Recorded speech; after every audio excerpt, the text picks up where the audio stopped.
Hello Internet, another day, another comic review. I wanted to do OMIT, but every time I tried to talk about blood shot out of my eye.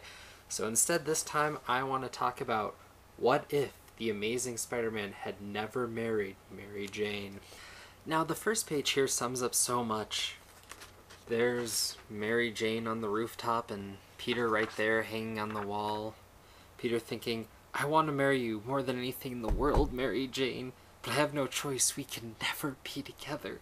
Tear, and you can't even see his face. It's all blacked out. It's all very tragic.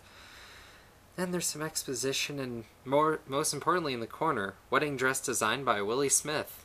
Good to know. Now, in this classic 20th issue of What If, like every other, we have exposition of the current Marvel U to where it diverges here. And you see the Beyonder go all through Peter's love life, and it leads me to the same conclusion that every What If did. The Watcher is a creepy, creepy bastard. I mean, some intergalactic power taking that much interest in some man's love life? Yeah, that doesn't give you the heebie-jeebies. I don't know. And then we see Peter and Mary Jane agree to get married again, but a little differently this time from the way it happened in days of yore, but I tried to scan this frame, but it didn't come out, so I'm going to try to hold it up, see if that works. But, looks here as if Peter was the victim of a money shot passerby. As he screams, "No, Gwen, not again!" Apparently still hung up on the old blonde. That's going to bode well for the marriage. Ultimately, the reason you see here that Peter and Mary Jane didn't get married is because there's an incident with Spider Slayers, and Spider-Man sees that no matter how much he cares, just by someone being his wife, even if his villains don't know, puts Mary Jane in so much danger that he couldn't ever constantly put that pressure on her or deal with it himself, and ultimately decides that they can't be together, which would be a lot more powerful than, say, some bizarre mystic reason with no explanation whatsoever. But hey, she's a bitch, so the fact that he ditched her makes sense to me either way, and I'll take it. Okay, and I have to show you this page again. I know this isn't the best way to do it, but this is just, for the way your eye reads, people know about this in comics now, but goddamn, all I saw was, later that night, Spider-Man says, I have a mat-on, then explode, blam. What? You read down here and then up, and it's a terrible thing. It just was all kinds of sexual innuendo written all over it. Thanks, early 90s comics. Thank you. And then this comic, out of the middle of nowhere, there's just a random aside with the silver sable, and she can tell something's eating him up inside. Then at the end of it, this is just a page out of nowhere, then at the end, the mission is successfully completed. I don't even know what the fuck. Oddly, very similarly, I imagine if someone was to write some sort of odd mystic thing, there'd be a whole aside dealing with Mr. Fantastic and Iron Man that didn't need to be added to try to explain a whole bunch of oddities that just made no sense and really shouldn't be written whatsoever. But what can you do? And from there in the issue, things get even wonkier. You see certain key moments in Spider-Man's history redone, with him dating Felicia, and they apparently become a tag team, him sticking to the black suit to match her black whatnot. It's kind of like if you had an arc with Batman and Catwoman together finally for an extended period of time, but you see little bits of Spider-Man being eaten up by the fact that he's not with Mary Jane, and apparently forgotten about Gwen, making Mary Jane the woman in between, and just making Peter look like some bizarre womanizer.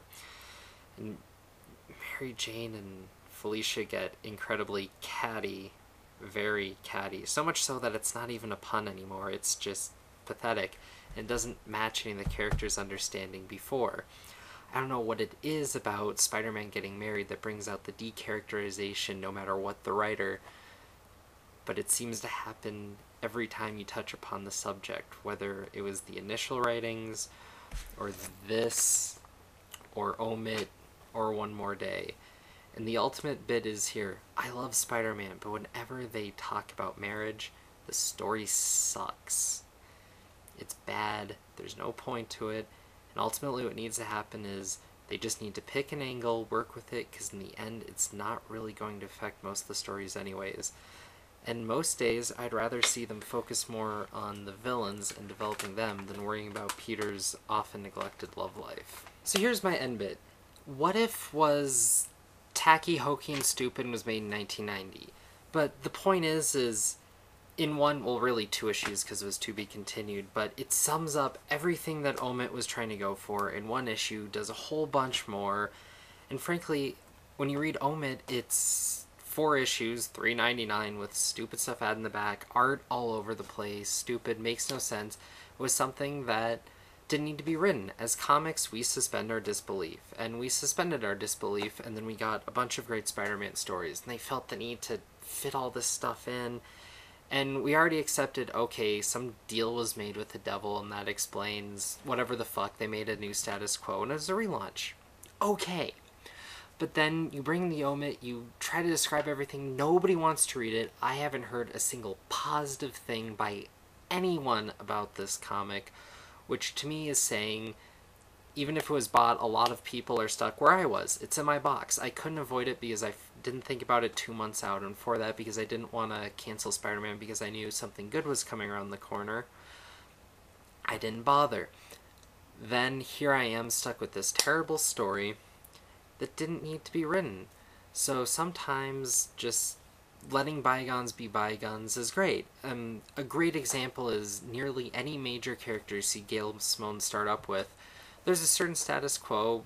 Any bits that she's going to take into her arc are picked up and addressed in the first issue. Everything else is left by the wayside. You get the sense that some time had passed, some stuff happens, nothing major. It's nothing that writers can't bring back later, but it's just not talked about. You can only do so much in 22 pages, and for that, you address what's important to the story, what makes it powerful, and then you move on. This was essentially a big continuity fix tool up, and nobody wanted to hear it, no one wanted to read about it.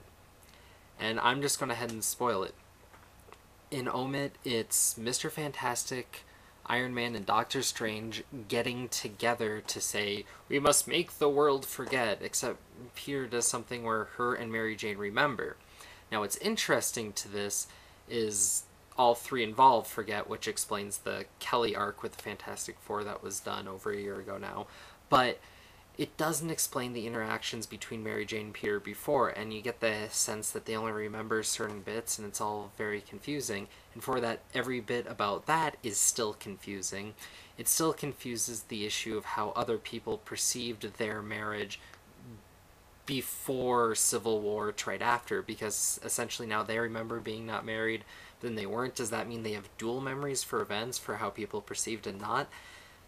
It's still stupid, it still makes no sense, even after they supposedly explained it. So, So yeah, this one was a bit different, but I hope you guys enjoyed the hokiness as much as I did. Maybe I've just been watching too much Linkara, but hey, there you go. But you guys have a great one. I am going to head off to NBK this weekend. Nandesu Kan, hooray for anime cons in Denver, because we only get one comic convention, really, and, you know, it's nice to nerd it up other ways. So I'll see you people later with another comic review.